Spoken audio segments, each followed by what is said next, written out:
గత 40 సంవత్సరాలు ఉన్న కాంగ్రెస్ ప్రభుత్వంలో రౌడీయిజం ఉంటే ఇప్పుడే చంద్రబాబు నాయుడు గారు వచ్చిన తర్వాత శాంతి భద్రతలో కానీ అడ్మినిస్ట్రేషన్ ఎలా ఉందో అందరికీ తెలిసిన విషయమే. ఇవాళ మేము మా కూటమి మూతులు నాకడం కాదు కదండి కావాల్సింది గణపతి గారు. ఏమండి గణపతి గారు ఇప్పుడు మూతులు నాకడం కాదు కదా కావాల్సింది. కరెక్టే సార్, జరిగింది బాగానే ఉంది. అప్పుడు అడిగింది ఓకే, నేను కూడా చెప్తాను వినండి. ఇప్పుడు నేరాలు జగన్మోహన్ రెడ్డి గవర్నమెంట్ లో చట్టంలో లొసుగులు అడ్డుపెట్టుకొని తీవ్ర స్థాయిలో పాల్పడ్డాడు అతను.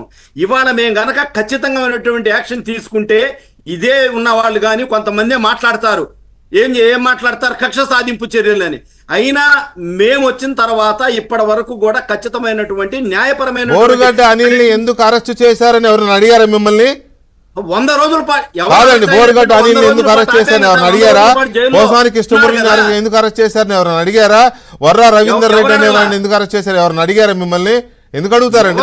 తప్పుగానే తెలుసు, ప్రజలకు తెలుసు, వాళ్ళ పార్టీ వాళ్ళు అంటారు అంతే తప్ప ఇంకెవరు అనరు కదా. ఇంకా ప్రజలు ఎవరు కొడాలి నాని అరెస్ట్ అయినా లేకపోతే ఇంకో పేర్ని నానికి వాళ్ళ బెయిల్ వచ్చినా వంశీని ఎందుకు అరెస్ట్ చేశారని ఎవరన్నా అడిగారా? ఎవరన్నా ప్రశ్నించారా? లేదు కదా. ఎందుకంటే తెలుసు వాళ్ళు deserve this type of action తెలుసు ప్రజలకి. అందుకని ప్రజలేమి అడగలేదు కదా. మీరెందుకు ఇలా అంటారేమో అలా అంటారేమో, మీరు చేసేది మీరు చేయండి సార్. మీరు ఎలాగూ ఏమండి ఎలాగూ మీరు ఓవర్ నైట్ మేము కాదండి. శ్రీనివాస్ గారు ఒక్క మాట, మేము జగన్మోహన్ రెడ్డి లాగా ఒక్క నిమిషం శ్రీనివాస్ గారు, మేము జగన్మోహన్ రెడ్డి లాగా కక్షపూరితమైన చర్యలకు దిగము, చట్టం ప్రకారం న్యాయం ప్రకారం చేస్తామని చంద్రబాబు నాయుడు గారు 1000 సార్లు చెప్పారు. అలాగే వెళ్తున్నారు కదా. ఇప్పుడు ఏమైనా ఆ చట్టానికి గంతలు కట్టి పారిపోయాడు మనిషి. అది కదా మాట్లాడుతున్నది.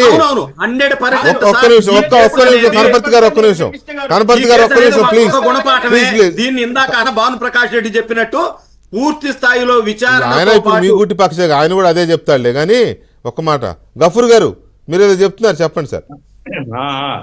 నా పాయింట్ ఏమంటే తెలుగుదేశం సోదరునికి ఇది ఒక పర్టికులర్ ఇన్సిడెంట్నో లేకుంటే ఒక ఐసోలేటెడ్ ఇన్సిడెంట్ గురించి మేము చెప్పడం లేదండి.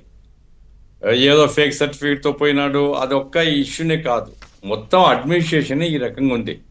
మీరు అనుకుంటుండొచ్చు చంద్రబాబు నాయుడు గారు చాలా సమర్థవంతంగా మొత్తం శాంతిబద్ధం. ఇప్పుడు ఆ చర్చ కాదు ఈరోజు చర్చ. ఏమిటి అయ్యా సోదరా, నేను చెప్తున్నాను, పోలీస్ డిపార్ట్మెంట్లో ఎన్నడూ లేనంత అవినీతి ఈరోజు ఉంది, ఎన్నడూ లేనంత